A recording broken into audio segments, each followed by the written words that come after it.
U ovom videu ne verujem da će da bude toliko sarkazma, neće biti ni ironije, možda malo. Ponajmanje će biti zabave i to samo zato što ću u ovom videu otvoreno i zaista iskreno govoriti o nekim stvarima i nadam se uz vašu podršku da će ovaj video vidjeti što više ljudi, jer zaista trebali bi da znate kako stoje neke stvari i kojih se ljudi treba paziti, kojih ljude treba izbjegavati i na šta su neki ljudi spremni da bi, ajde tako narodski da kažem, sačuvali svoje dupe, a pritom ugrozivši nekog drugog.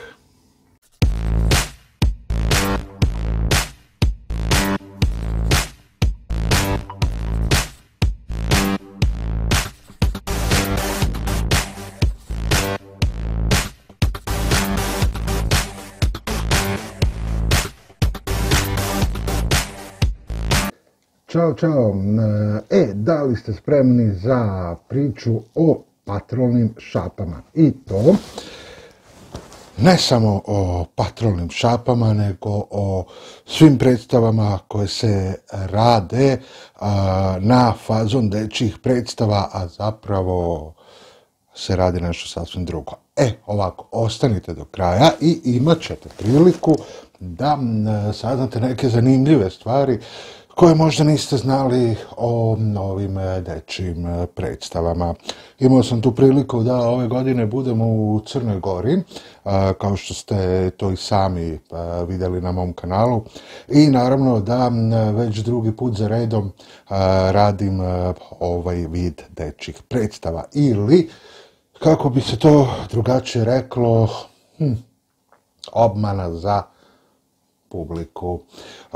Kao neko ko se već dugi niz godina bavi glumom i ko radi gomilu predstava koje imaju iza sebe gomilu snimljenih serija, filmova i slično, znam da ispuštam publiku i znam da cenim publiku koja dođe na predstavu, makoliko god bio umoran, makoliko god bio onako malaksao ili šta već, a zapravo u Crnoj Gori kada radite ovakve predstave, posebno sa ekipom sa kojom sam ja radio, možete da budete sve, samo ne dobar glumac. Tomu u prilog ide činjenica da se tu skupljaju ljudi s koce i konopca gde se ne proverava ni ko je, šta je, ni ko si, ni gde si, ni kakav si. Bitno je kao da si glumac, ali zapravo najbitnije je da imaš, što bi rekla Senida, mišiće. Jer radeći u Crnoj Gori sa ovom trupom gdje sam ja bio pod vodstvom našeg poznatog tvorca Kursadžija i njegovim kumašinom, vi zapravo ste sve samo ne glumac. Vi ste i fizikalac, i prodavac karata, i promoter, i bukvalno sve.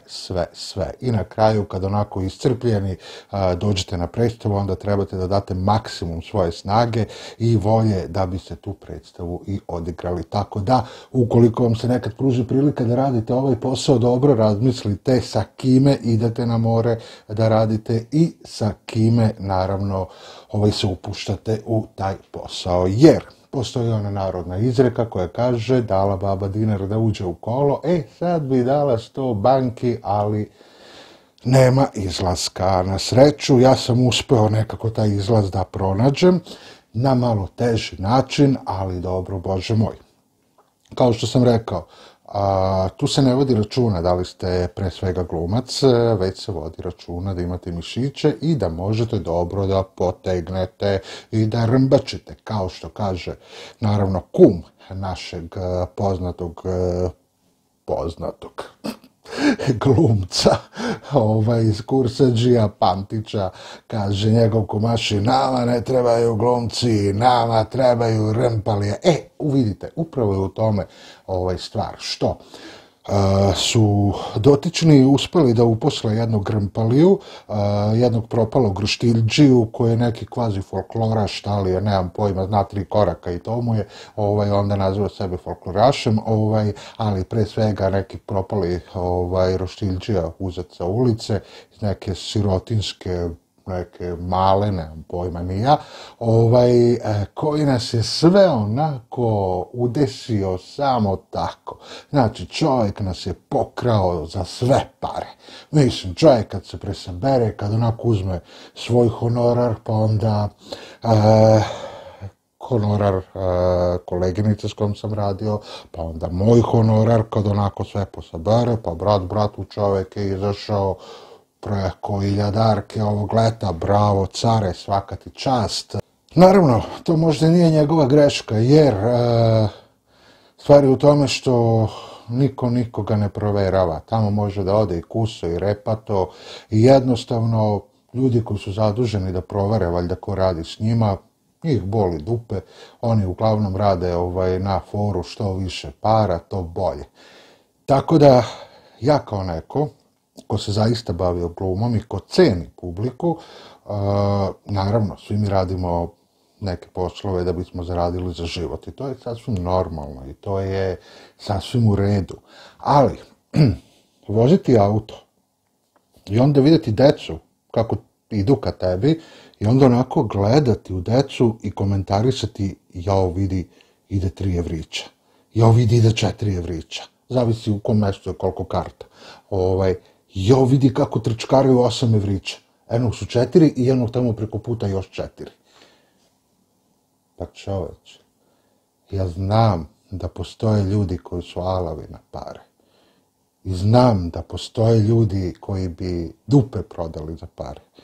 Mislim, ja verujem da sad kad bi rekao evo ti 100 evra daj da te jebem, da bi se čovjek okrenuo, skinuo gaču i natrtio. Sve mi je to jasno.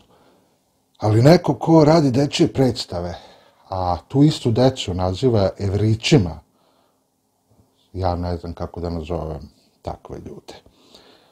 Neko koji gleda kada publika kupuje karte i kada vidi one pare koje oni dela, njemu su oči ovolike, svi ste gledali Sunđer Boba, pa znate Keba Krabu kad mu se oči onako pretvaraju u dolare, cangrču ko na kasici, onda zaista ne mogu da jednostavno shvatim to.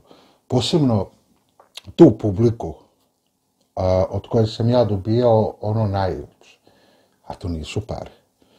Kada vam dođe posle predstave dete da se slika sa vama, dok ste u ovom kostimu, pa vam posle slikanja da kao poklon i kao suvenir igračkicu, ili vam da ovako nešto,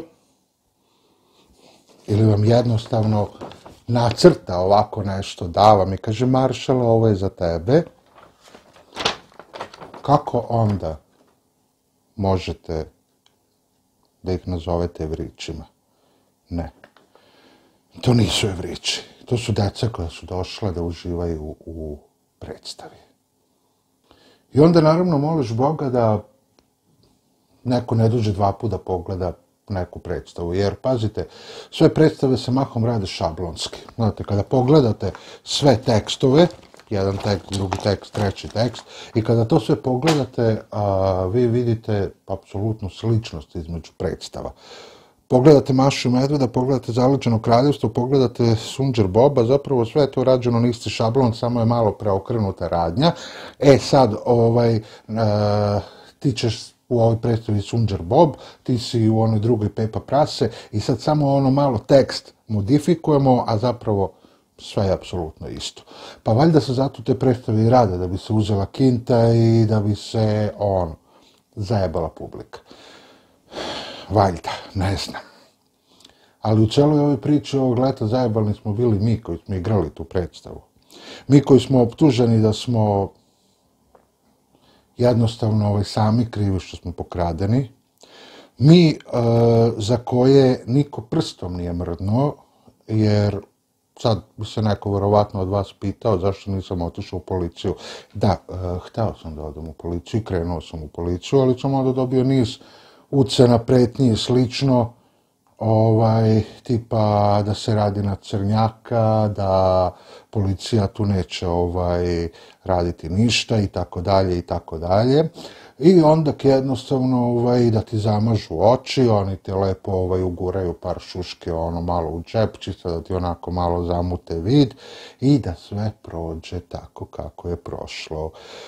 da se lopuža izvuče, a ti da se vratiš sa ogromnom rupom u džepu, a naravno organizatori svega toga da se izvuku sa svojim punim novčanicima i naravno da se izvuku nekažnjeno.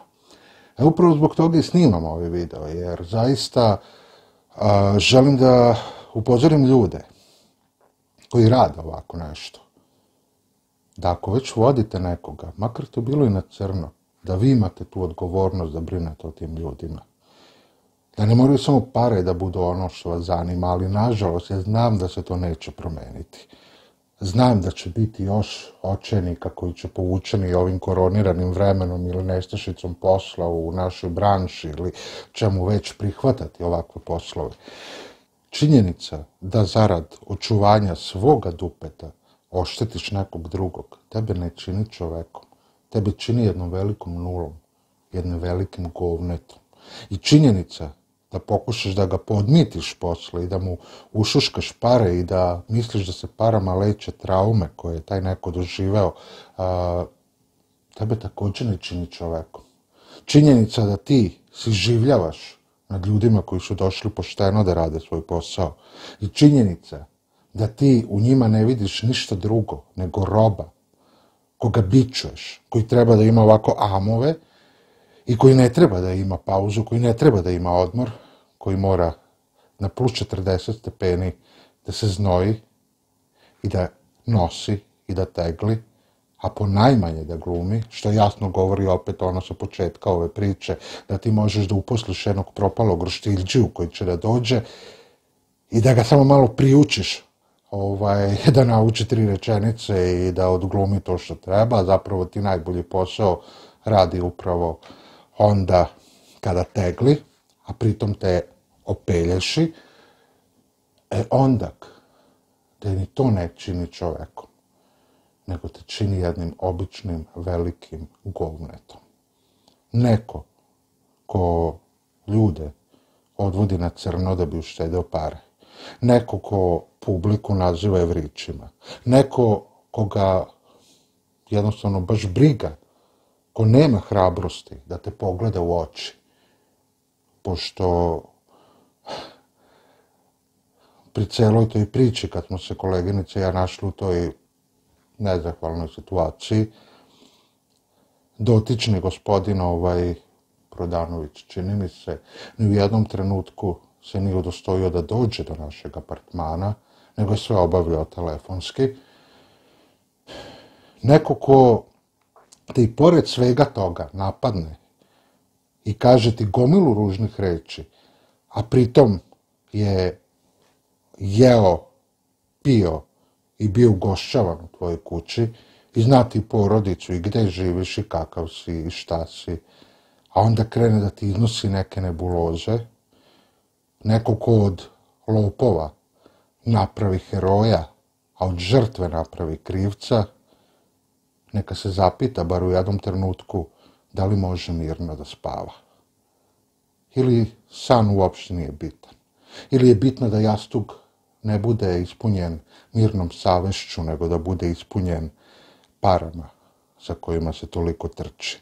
Da nekoga nazoveš bitangom samo zato što je zaboravio da ti spomene nekih 10 evra koje je dobio od izvesnog Pantića za neke putne troškove, a ti si mu dao isto tih 10 evra, a u žurbi zaboravi da ti to spomene, pa ga onda nazoveš bitangom, a pritom znaš kroz šta je sve prošao, da li te to čini čovekom? Pa me samo zanima, posle mnogih stvari koje su se izdešavale, da li ti ljudi mogu mirno da spavaju? Što se mene tiče, ja mogu. Ja nikoga nisam oštetio. Ja sam pošteno išao da radim svoj posao, nadajući se da ću pošteno da budem i plaćen za njega. Nadajući se da neće da bude nekih lopova koje su oni dovodili ne proveravajući ih. Neki kvazi roštilj majstori, neki propali folkloraši koji su nas opelješili, mene i koleginicu. I naravno, ovo nije sve. Ima još mnogo stvari koje bi trebalo da isplivaju na površinu. zaista još mnogo stvari. I verovatno će isplivati na površinu, ukoliko se neki ljudi ne dozovu pameti, ukoliko neki ljudi ne shvate gde im je mesto i ukoliko neki ljudi ne počnu da poštuju ono što drugi ljudi rade za njih. U ovom trenutku meni nije problem da oprostim svima sve, jer novac se potroši, novac se zaradi, ali samo jedno pitanje, i za Sašu Pantića, i za Predraga Prodanovića, koji su organizatori svega ovoga.